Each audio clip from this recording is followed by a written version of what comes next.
पे, लेकिन आपको बता दें वक्त की ज़रूरत है।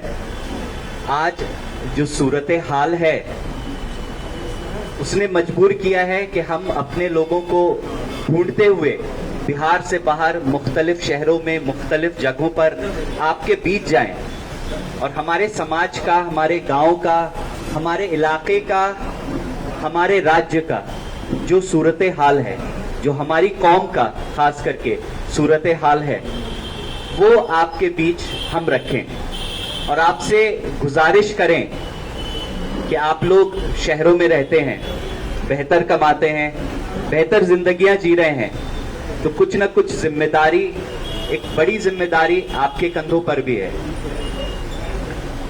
मैं अपने बारे में आज कुछ ज्यादा नहीं कहना चाहूंगा, बिकॉज हम लोग पहले भी कई बार मिल चुके हैं और शायद आपस में अब एक दूसरे को जान भी रहे हैं। तो मैं बात की शुरुआत करूंगा 2024 लोकसभा चुनाव से। वहीं से रास्ता बना यहां आपके बीच आने का।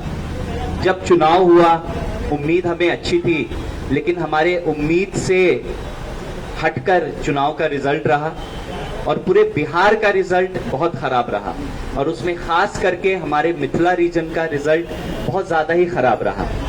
तो हमने सोचा, और कुछ युवा लड़के थे, हमने सोचा कि क्यों ना हम हर बूथ का पोलिंग डेटा स्टडी करें। रुझान तो समझ रहे हैं, लेकिन एक्चुअल डेटा क्या कह रहा है ये कोई नहीं देख रहा है, तो जरा इस पे हम लोग नजर डालें। तो हमने शुरू किया अपने विधानसभा से। हमने 2024 लोकसभा में जितने 350 बूथ थे, हर बूथ को उठाया और खास करके हमने अपने लोगों के बूथ पर फोकस किया। तो हमें दिखा कि हमारा वोटिंग परसेंटेज कम है, काफी कम है, कहीं 28% मिला हमें। और ये मैं बात कर रहा हूं जो हमारे डेंसली पॉपुलेटेड एरिया हैं, कहीं 28%, कहीं 30, कहीं 38, कहीं 42, 45, मैं कहूंगा 40 से 42% हमारा एवरेज रहा। तो हमने फिर पिछला चुनाव निकाला, 2020 विधानसभा का हमने डेटा निकाला, वही ट्रेंड देखने को मिला 2020 के विधानसभा चुनाव में भी। फिर हमने 2019 का भी लोकसभा का डेटा निकाला और 20वीं विधानसभा के सारे बूथों को स्टडी किया बैठ के। कुछ महीने लगे हमें ये करने में, लेकिन हमारे सामने जो रिजल्ट आया उससे हम सब हैरान थे कि लगातार 3 चुनाव हम हारे हैं और लगातार 3 चुनाव में हमारे बूथों पर वोटिंग परसेंट तकरीबन वही है जो 24 में था, वही ट्रेंड 20 विधानसभा में और वही ट्रेंड 19 लोकसभा में। तो पहले तो हमें समझ नहीं आया कि भाई इतना कम क्यों है। मैं कभी मुंबई आया नहीं था और ज्यादा बाहर का मैं जानता नहीं था और पब्लिक फील्ड में भी मैं नया था, तो मुझे अंदाजा नहीं हुआ। तो फिर हमने और स्टडी किया तो समझ आया कि गांव में वाकई लोग नहीं हैं।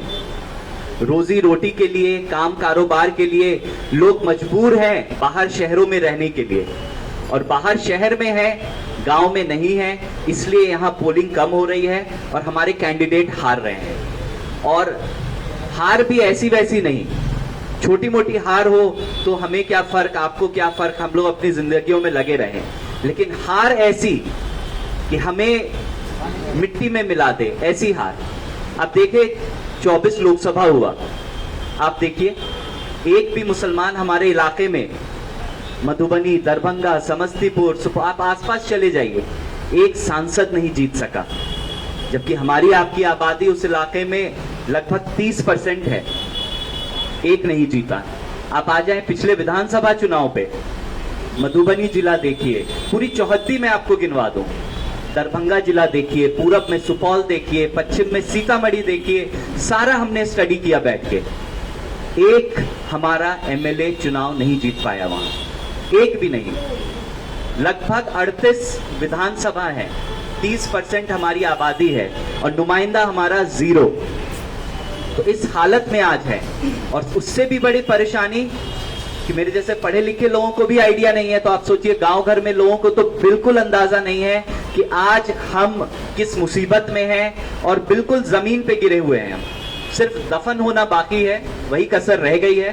तो मुझे लगा और भी जो युवा लोग थे जो हमारे साथ जुड़े हुए थे, हमें लगा कि हमें अपने लोगों के बीच हमारी सूरत हाल रखनी होगी, लोगों के बीच इस मुद्दे को उठाना होगा। हम आप समझ ही नहीं पा रहे हैं कि हम कितनी बड़ी मुसीबत में हैं, हम पानी में कहां तक डूबे हुए हैं।